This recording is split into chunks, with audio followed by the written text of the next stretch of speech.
Hello students, आज তোমালোকৰ বাবে আমি এটা বহুত গুৰুত্বপূৰ্ণ ভিডিঅ' লৈ আহিছোঁ। আগন্তুক HS 2026ত MCQ আহিব নে নাই সেই বিষয়ক লৈ আহিল অফিচিয়েল নোটিছ। তো এই ভিডিঅ'টো যিসকল ষ্টুডেণ্টে 2026 বৰ্ষত HS দিবা তেওঁলোকৰ কাৰণে বহুত গুৰুত্বপূৰ্ণ। তোমালোকে ভিডিঅ'টো স্কিপ নকৰাকৈ সম্পূৰ্ণ চাই যাবা।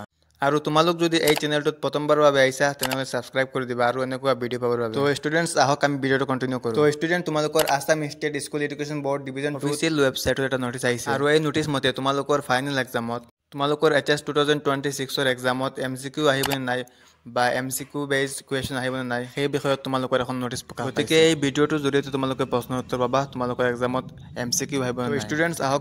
তো ইয়াৰ মেইন লাইনটো হ'ল it is clarified that the board has no immediate plan to introduce OMR answer sheets in HS final examination of 2026. তো ইয়াতে লিখিছে যে এতিয়ালৈকে বোৰ্ডৰ কোনো প্লেনিং নাই OMR sheet ইন্ট্ৰোডিউস কৰাৰ। তো ইয়াতে OMR sheetৰ পৰা আমি এটা কথা বুজিব লাগে যে OMR sheetখন কেতিয়া ইউজ হয়। আমাৰ যেতিয়া পৰীক্ষাত MCQ আহে তেতিয়াহে OMR sheetখন ইউজ হয়। যেনেকৈ তোমালোকে ক্লাছ 10ত OMR sheetখন ইউজ কৰিছিলা কাৰণ তোমালোকৰ এক্সামত MCQ আহিছিলে। তো OMR sheetখন সেই কাৰণে ইউজ কৰা হৈছিলে। তো তোমালোকে গম পালা যে তোমালোকৰ HSত MCQ নাহে আৰু OMR sheetখন ইউজ নহয়। তাৰ মানে তোমালোকৰ আগৰ দৰে এক্সাম হ'ব। তো তোমালোকে সেইটোৰ এডভান্টেজ উঠাবা। তো এইবাৰ কোনো চেঞ্জেছ নহয় আৰু MCQs আহিব আগৰ দৰে আহিব। কোনো সাবজেক্টত 5টা আহিব, কোনো সাবজেক্টত 6টা 5টা এনেকৈ আহিব। আৰু নতুনকৈ কোনো ৰুল কৰা নাই যেনেকৈ তোমালোকে ভাবিছিলা যে 50% MCQ আহিব মেট্ৰিকৰ দৰে। তো তেনেকুৱা নহয়।